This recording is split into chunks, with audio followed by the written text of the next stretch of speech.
Hello दोस्तों, welcome to my channel. मैं हूं आपका दोस्त द नाइस वर्ल्ड। तो शुरू करते हैं आज का निफ्टी का मूवमेंट सम अप और प्रेडिक्शन 7 अप्रैल 2025 के लिए, मीन्स सोमवार को निफ्टी कैसे खुल सकता है, इसके आगे निफ्टी का मूवमेंट कैसा होगा। तो आगे बढ़ने के पहले सबसे रिक्वेस्ट यही है, चैनल को सब्सक्राइब कीजिए, शेयर कीजिए और लाइक कीजिए। और अगर आपको मेरा वीडियो अच्छा लगे तो बार बार हर दिन निफ्टी एनालिसिस के लिए मेरे चैनल को सर्च कीजिए। तो जैसा कि मैंने कहा था, करेक्शन तो होना है और मुझे लग रहा था 23,000 जो है सपोर्ट दे सकता है, बहुत चांसेस है उसमें सपोर्ट देने का। लेकिन मैंने ये भी कहा था कि इंट्राडे मूवमेंट के लिए इंट्राडे चार्ट पर ही फाइनल डिसीजन हम लोग ले सकते हैं, क्योंकि मार्केट किसी की नहीं सुनता है, वो वैसा ही करेगा जैसे उसको करना है। जैसे मैंने इलेट वेब आपको बताया था, ये 1 2 3 4, तो 4 पहले हम लोगों को लग रहा था ए बी सी ये कंप्लीट हो गया है, लेकिन नहीं। ये मैंने कल के वीडियो में भी कहा था कि, और पहले भी मैंने बताया जब से इलेट वेब बता रहा हूँ, वेव ए जो है या तो 3 सब वेव्स होगा उसमें या 5 सब वेव्स होगा। वेव बी जो है हमेशा 3 होगा, वेव सी हमेशा 5 होगा। तो इसलिए वेव ए जो करेक्शन होता है इसमें थोड़ा सा कन्फ्यूजन रहता है। आप पहले से एकदम कंफर्म नहीं बोल सकते हो कि कितना सब वेव बनाएगा, फ्रैक्टल्स इसका जो है।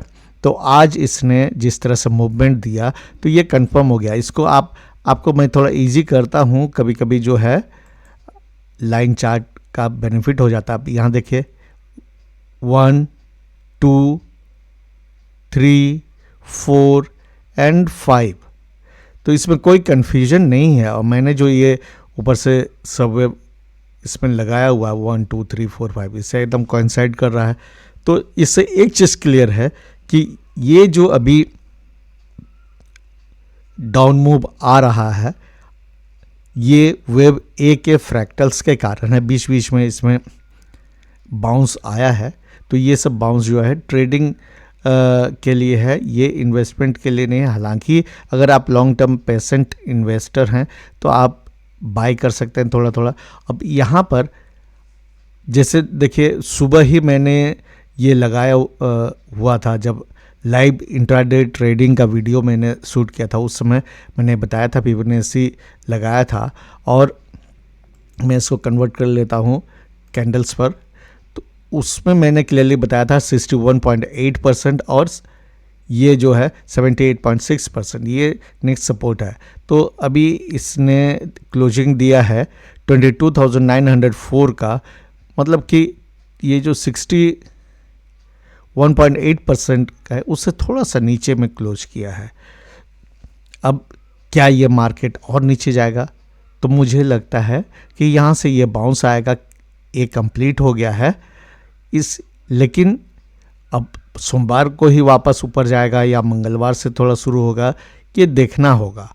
और ट्रेडर्स को हमेशा जो है लाइव मार्केट में डिसाइड करना होता है, ठीक है। अब इसको मैं आपको दिखाता हूँ, इसमें एक मिनट, इसको आवरली चार्ट में कन्वर्ट करेंगे तो पता चलेगा क्या।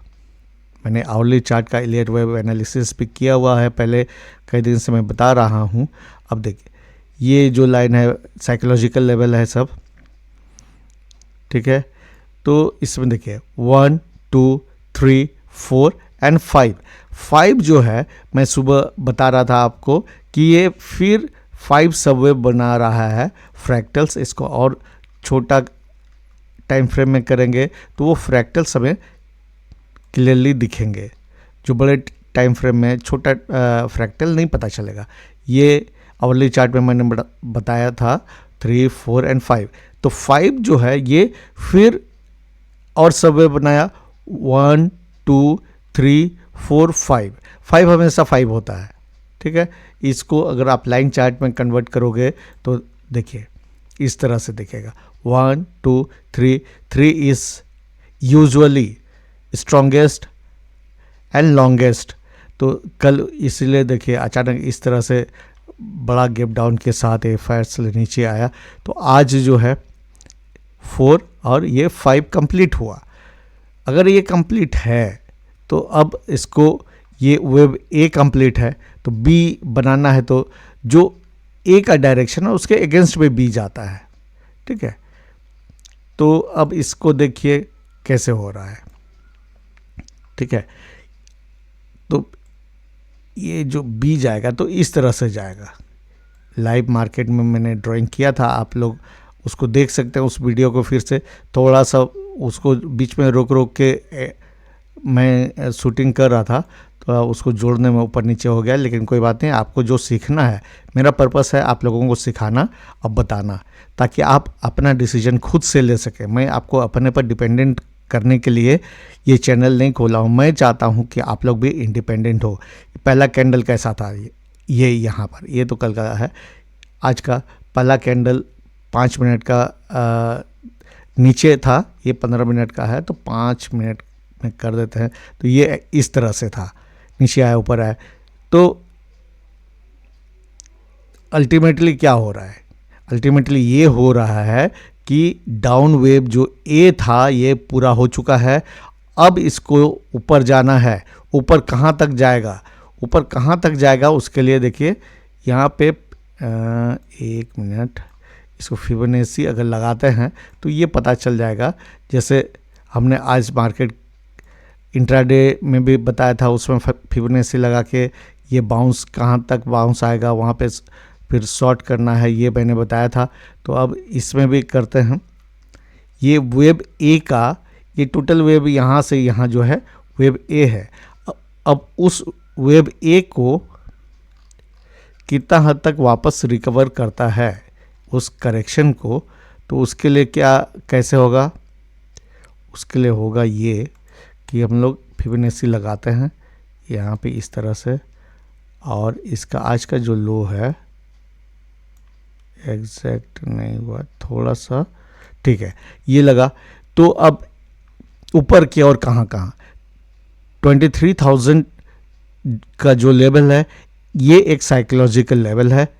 इसके बाद पहले तो इसको क्रॉस करना होगा। ये जैसे पार होगा तो 23,100, इसमें 23.6% का फिबोनाची रिट्रेसमेंट लेवल है, फिर 38.2% का है, 23,246 में है, फिर ये 50% 23,365, यहाँ से लेके ये है।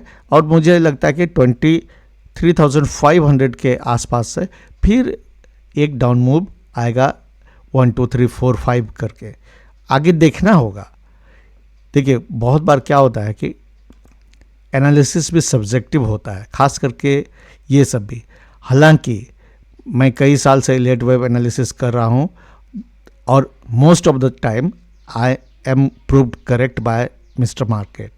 देखते हैं इस बार कैसा होता है। तो मुझे बहुत इसमें उम्मीद है कि ये जो है ऊपर अब बाउंस होने वाला है। अब इसमें अब क्लासिकल तरीके से देखिएगा अगर, तो इसमें एक डाइवर्जेंस बन रहा होगा। इसमें अब 5 मिनट का चार्ट खोलते हैं, यहाँ पर आपको पता चल जाएगा। देखिए कैसे ये लो है और ये लोअर लो बनाया, उससे ये लो नीचे है। सेम टाइम में RSI ने क्या किया, देखिए यहाँ से ये हायर लो, तो ये है regular bullish divergence. Regular bullish divergence इसका मतलब है कि प्राइस को ऊपर जाना है, और इमीडिएट यहाँ पर 23,000 का लेवल है। तो अगर ये अब सीधे यहाँ खुलेगा तो ऐसे करके जा सकता है ऊपर नीचे करके। और अगर आप इसको स्टॉप लॉस हंटिंग की तरह से सोचना चाहेंगे तो नीचे अभी स्टॉप लॉस अवेलेबल नहीं है। और यहाँ पे फिबोनाची में हमने लॉन्ग टर्म में देखा ही हुआ है कि ये जो है, मैंने बताया हुआ है ऑलरेडी। आप पिछला वीडियो सब देखेंगे तो यहाँ पर सपोर्ट है, फिबोनाची सपोर्ट, और मुझे इसलिए लग रहा है कि यहाँ से वापस ऊपर जाएगा, ABC बनाएगा, उसमें से ए जो है ऐसे सीधा होगा, बी फिर करेक्शन आएगा, सी फिर ऊपर जाएगा, फिर उसके बाद जो है फिर 5 सबवेव नीचे की ओर होगा। तो अभी फ़िलहाल तो मुझे लगता है कि बुल्स फिर थोड़ा सा राहत की सांस लेंगे, लेकिन बियर्स को फिर हावी होना है सी में। और मैं लॉन्ग टर्म इन्वेस्टर के तौर पर बस मौके का इंतज़ार करूंगा, कुछ शेयर्स उसमें जोड़ूंगा और फिर चुपचाप बैठे रहूंगा। और ट्रेडर के तौर पर हर दिन जैसा मार्केट कहेगा वैसा काम करूंगा। इसमें क्लियर था, मैंने इंतज़ार किया, ये ऊपर गया, यहाँ पे डोजी था, आप कैंडलस्टिक पैटर्न देखिए, मारा बुजू, ये यहाँ पे डोजी इसका नीचे आया। और मैंने तो मेरा डिसिप्लिन है कि जितना पॉइंट मुझे चाहिए उतना मैं निकल जाता हूँ। और जब बहुत श्योर रहता है, कभी कभी बहुत मौका मिलता है, रिस्क लेता हूँ, नहीं तो उस तरह से नहीं। टारगेट में निकलना भी ज़रूरी है, और अगर रेगुलर बेसिस पे आप उसको कर सकते हो तो बहुत अच्छा। तो निफ्टी का भी कहानी वही है। और क्लासिकल फॉर्म में जाएंगे तो मैंने कई बार कहा है, आप पिछला निफ्टी एनालिसिस सबको देखिएगा, तो ये राइट शोल्डर बना रहा है। और मैंने शुरू से ही कहा है कि जब भी राइट शोल्डर बनता है, बहुत बार बहुत कम्प्लेक्स होता है, उतना आसान नहीं रहता है, उसको मैंने तुरंत से पकड़ लेना। आपके दिमाग में होना चाहिए कि हाँ यहाँ राइट शोल्डर बन रहा है ना। तो ये जो है यहाँ से लेफ़्ट शोल्डर है, ये लेफ़्ट शोल्डर है, ये हेड है इन्वर्टेड, और ये अभी राइट शोल्डर बनने की कोशिश में ऐसे है। तो अब ये ऐसा होगा कि इस शोल्डर के अंदर भी फिर और शोल्डर बन सकता है। आप यहाँ जब छोटा देखोगे तो यहाँ से ऐसा, ये यहाँ ऐसा ऐसा, फिर ऐसा, फिर ऐसा, आपको लगेगा इसके अंदर में भी एक इन्वर्टेड हेड एंड शोल्डर बना हुआ है। तो ये सब एडवांस लेवल में जब बात करेंगे उस समय बात करेंगे। मैं आपको